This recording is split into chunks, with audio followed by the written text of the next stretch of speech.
Good morning, everyone, and thank you for joining us here at the 2023 CUSA Kickoff. We're joined now by WKU head coach Tyson Helton, preseason Offensive Player of the Year, quarterback Austin Reed, and preseason Defensive Player of the Year, linebacker Jaquez Evans. We'll begin with a short opening statement from Coach Helton before opening it up to questions for him and our two student athletes. Thank you as well to those joining us today via Zoom. Please be sure to type your question in the chat along with your name and affiliation, and we will get to those once we finish here in the room. Coach Helton.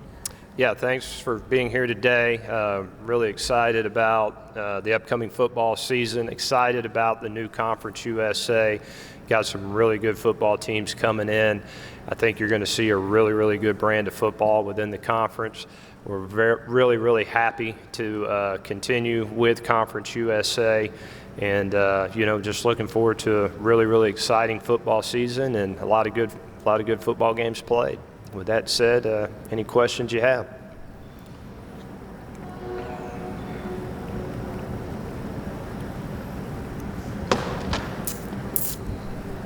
Jeff Nations with Bowling Green Daily News. First off, just wanted to ask Austin and Donut about some of those preseason honors. You guys just picked up a couple of big ones between you.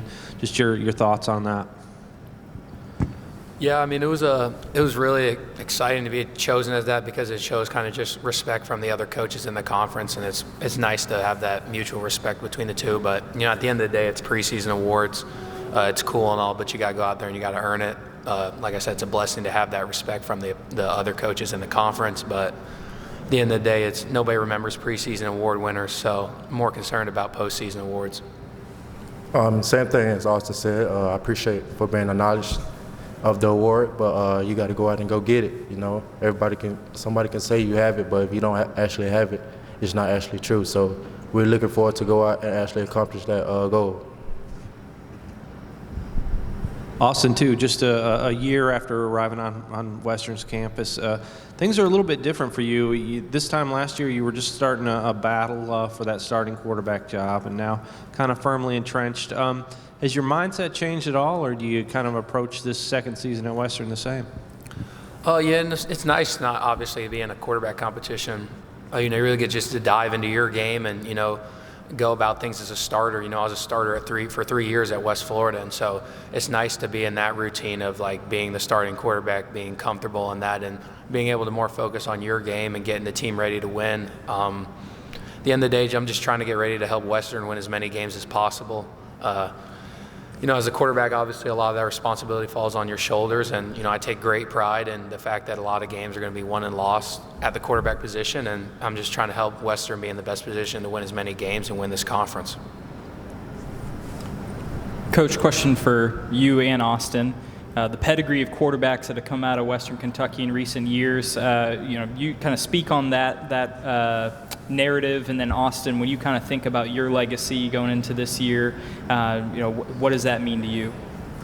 Well, we've always been very blessed at Western. I've been at Western twice, and there's been a lot of record-setting quarterbacks and a lot of NFL quarterbacks that have come out of Western, and being an offensive guy, for me, it starts with the quarterback. And so, you build everything around the quarterback, and then after that, you build it inside out with your offense and defensive line. So I played the position. I know what I'm looking for in the position. I know what it takes to have a championship run, and you got to have a high-caliber quarterback pulling the trigger. And so we've been very blessed to have some really good ones there. Austin's no different. He's done a fantastic job since he's been there. He's earned everything he's gotten. I have not made it easy on him.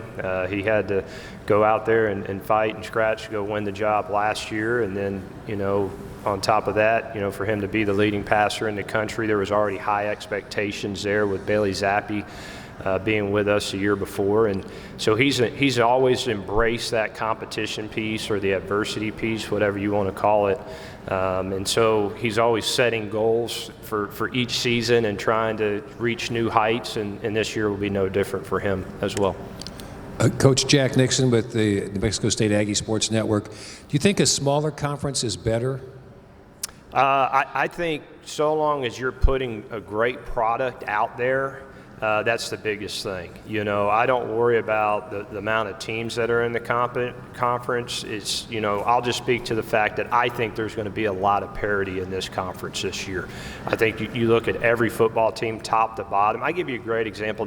There's another conference that had an FCS team that joined it last year, and unfortunately they couldn't play for the championship, and they were pretty darn good. And I look at our new conference and some of the teams that are coming in. I think right out of the gate, some of the new football teams that are coming in, we all know about the pre-existing 5. I think the new ones right out of the gate are going to give everybody a run for their money. I bet you one of those new teams are probably right in the running for the championship. So you look at our conference and who we currently have in it, I think there's a lot of parity, and I think it's going to make for a really exciting brand of football. Have you coached against Jerry Kill before, Coach? I have not. Have tremendous respect for Coach Kill. I've recruited against him. He is not only a fantastic coach, but he is an excellent recruiter. He is an excellent ball coach. I've really got to know him since New Mexico State's joined the conference, and there's such respect for him and how he runs his program. And I think right out of the gate, that's New Mexico State, just a tip of the hat to them. Just knowing Coach Kill, he's going to have his football team ready to compete and go make a run for sure. A question from Zoom here, from Joe Londergan from Athens Sports. For Jaquez, you were named as a nominee for the AFCA Good Works team. Can you tell us a little bit about the community work you've done to get on that list? Going out to different schools, helping out with I can't remember the name right now, but it'll come back to me in a second. But just helping out, going out, helping the community, fundraisers, stuff like that. And just going out, just helping kids, you know, on and off the field, because they look up to me. So going out, doing that with them, it's kind of fun. So I embraced it, and I go out and try to do it as much as I can. You kind of mentioned you expect a lot of parity in this league this year, but going into this season, expectations for you guys obviously are high. Picked to finish first in this conference in a lot of places. How do you handle that with your team? Is that something you embrace? Are you a little bit leery of it? You know what? I really don't get into it with the team. You know, the old statement is talking season. You know, we're about the end of talking season, and then, you know, reality strikes. And I think how our culture is set and our day-to-day and how we go about things, we just go out there, and when our feet hit the floor in the morning, we go to work, we do our job. I think, you know, our team understands what we're capable of achieving, but at the same time, we have tremendous respect for the opponents that we're going to play this year, and understand that, you know what, this conference, the history of this conference, it's always been a dogfight, to be quite honest with you. And so I expect nothing less this year. You know, everything we get, every accomplishment or win or whatever it might be, it's not going to come easy. And I think our players embrace that. And at the end of the day, I think there's a tremendous respect for every opponent that we play. And we try to keep a chip on our shoulder more than anything. You know, we're kind of a blue-collar mentality, have a chip on our shoulder, us against the world kind of mentality. And I think our guys embrace that. So we don't speak to it. We just go out there and do our job, and when the ball rolls out, we're ready to go play. For both players, new locker room, a lot of updates there. Do some of those little things like that kind of give you just a little boost when you've got just those kind of touches that make you feel a little better?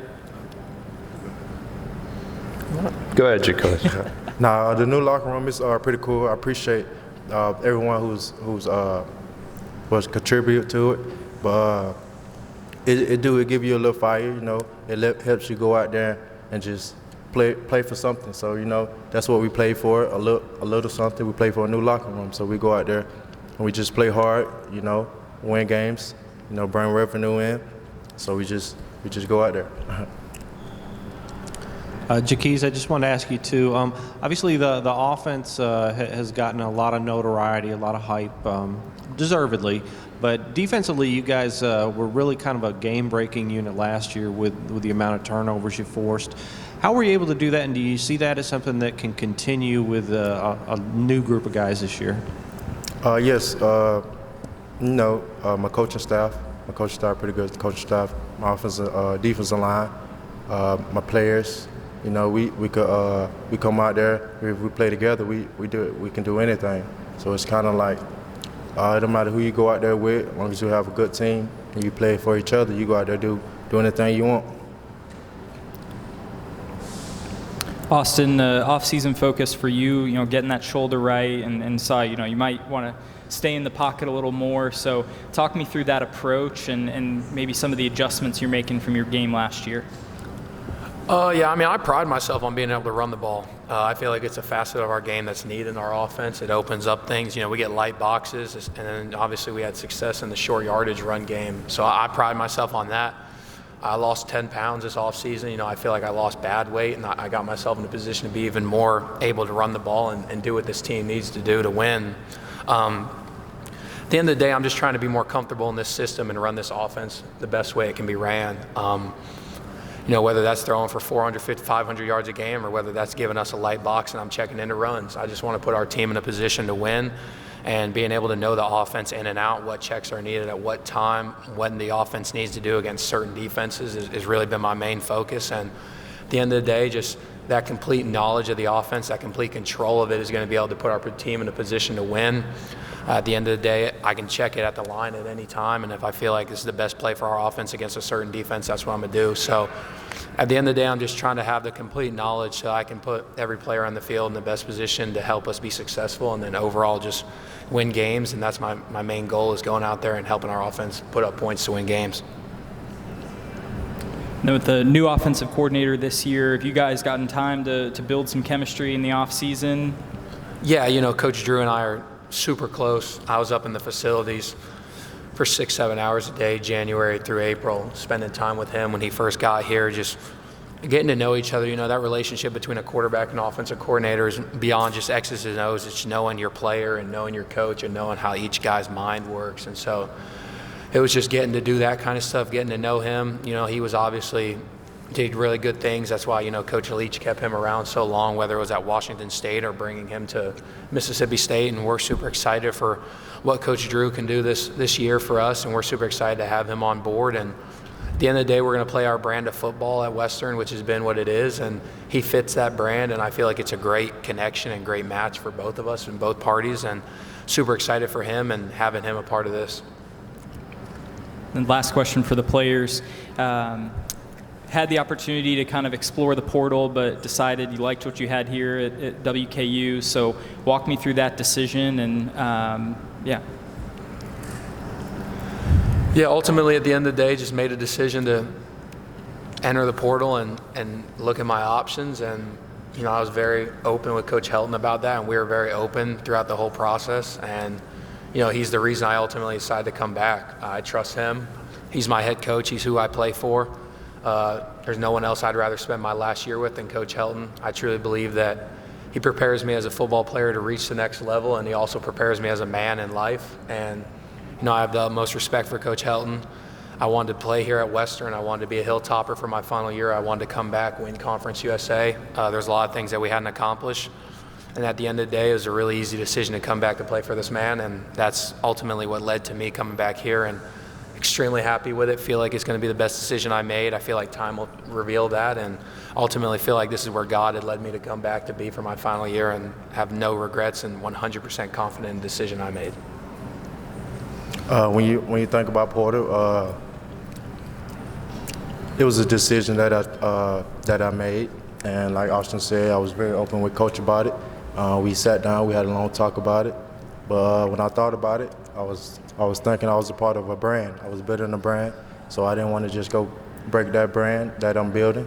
So when you think about culture, he got a winning culture. He put a lot of people in the league. Great coach. We have a great program, and I just thought Western would be the great place for me after coming out of high school. That's my first place. That's my home. So I was just skeptical about it when I got in there, so I hopped out. Thank you all very much for your time today. We will have Liberty up next at 11:05.